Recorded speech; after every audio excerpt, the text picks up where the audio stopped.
Di bulan suci penuh cahaya, kita berkumpul buka cerita tentang perjuangan para rasul, membawa amanah kebenaran yang terjaga.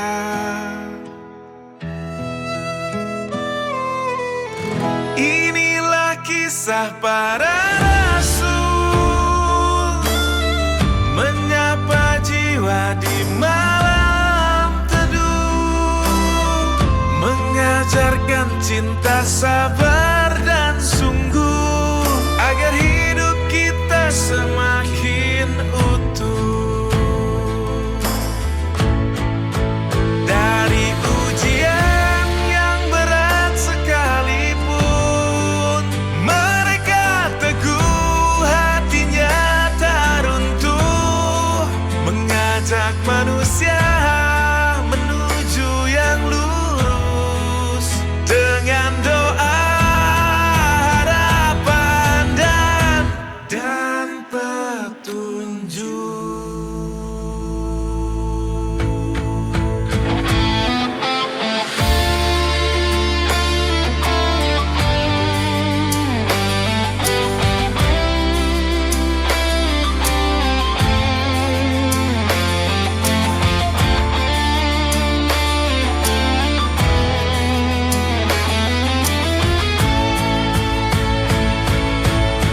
Inilah kisah para rasul,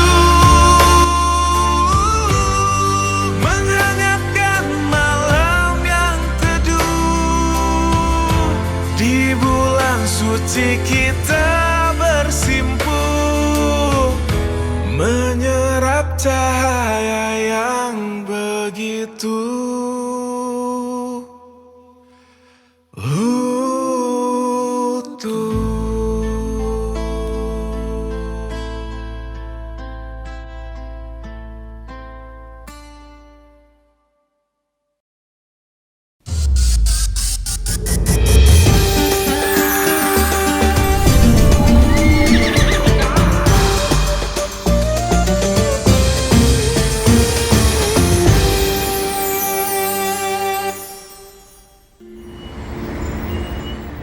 Kita hidup di masa di mana ketakutan datang tanpa diundang.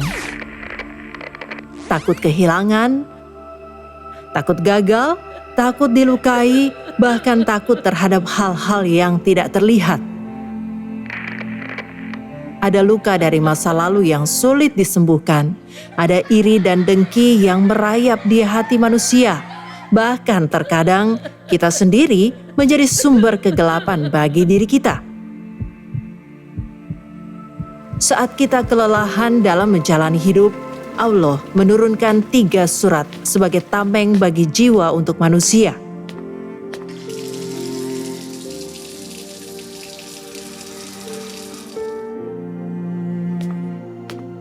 Semua bermula dari doa yang memohon perlindungan. Perjalanan hati dari gelap menuju terang, lalu berakhir pada pengharapan kepada Allah.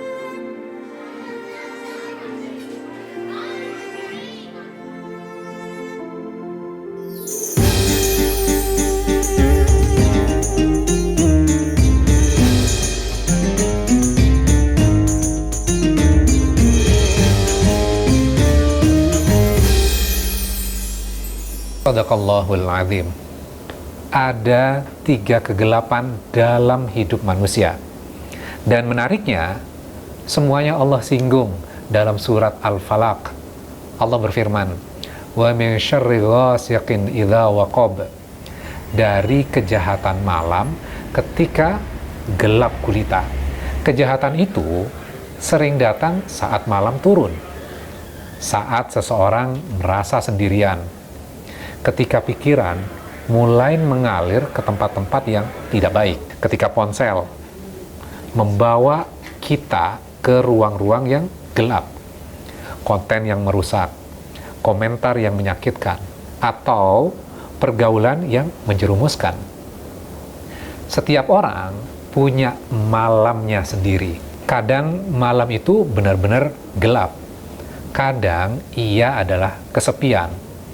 Kadang ia adalah bisikan yang membuat hati melemah. Dan ayat ini Allah mengajarkan kita satu hal. Mintalah perlindungan sebelum kegelapan itu masuk terlalu dalam. Kemudian Allah berfirman, wa min syarrin naffatsati fil 'uqad, dari kejahatan para peniup simpul. Dulu bentuknya sihir. Hari ini bentuknya bisa manipulasi yang dilakukan diam-diam. Fitnah yang direncanakan. Grup kecil yang kompak menjatuhkan seseorang, atau bisikan-bisikan yang memecah rumah tangga. Dan Allah berfirman, wa min syarri hasidin idza hasad, dan dari kejahatan orang yang dengki ketika ia dengki. Hasad itu bukan sekedar iri. Hasad itu ketika seseorang tidak ingin melihat kita bahagia. 3 kegelapan ini, malam, tiupan jahat, dan hasad, ada di setiap zaman. Tapi di zaman kita ini, ia terasa lebih dekat. Allah mengajari doa yang sederhana. Kul, katakan. Apa yang harus kita katakan? A'udzu birabbil falak. Aku berlindung kepada Tuhan yang menguasai fajar. Tuhan yang bisa membelah gelap menjadi terang. Kadang kita tidak bisa menghilangkan kejahatan, tapi kita bisa memilih kemana kita berlindung.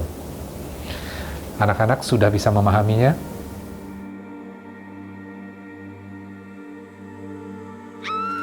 Allah mengajarkan kita untuk berlindung dari kejahatan malam yang pekat. Tolong, jangan ambil tas saya. Cepat, lepaskan tas itu. Simbol dari masa-masa sulit, kesendirian yang menakutkan, dan hati yang mulai gelap karena putus asa. Juga dari manusia-manusia yang menebar keburukan. Mereka yang berdoa untuk keburukan kita, seperti meniupkan kejahatan ke dalam simpul kehidupan kita, bisa berupa ucapan yang melemahkan, fitnah yang menyakitkan, atau pikiran negatif yang tanpa sadar kita biarkan tumbuh dalam diri. Dan dari orang yang dengki ketika ia dengki, karena iri datang dalam hati manusia sendiri.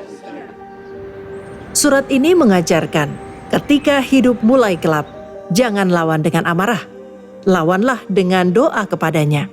Karena cahaya hanya datang ketika kita meminta perlindungan kepada Sang Pencipta cahaya.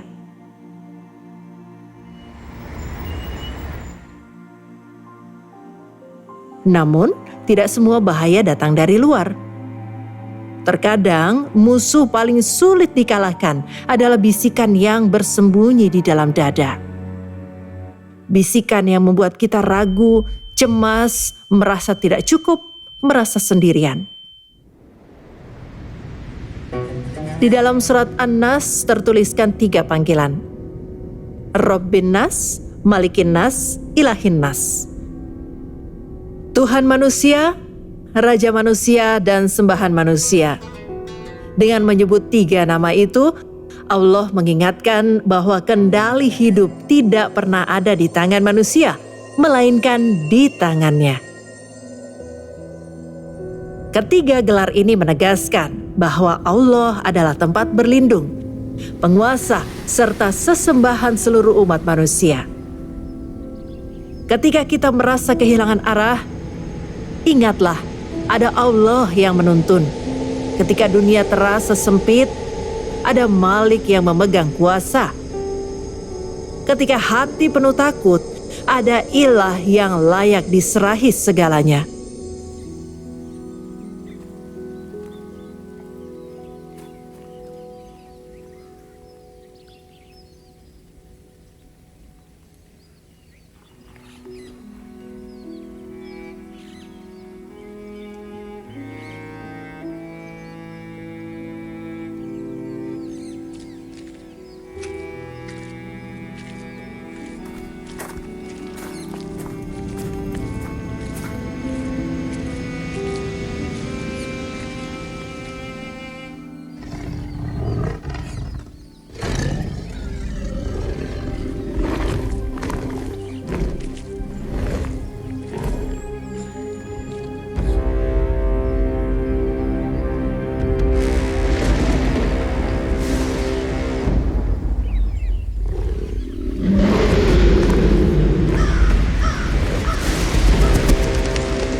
Alhamdulillah hujan.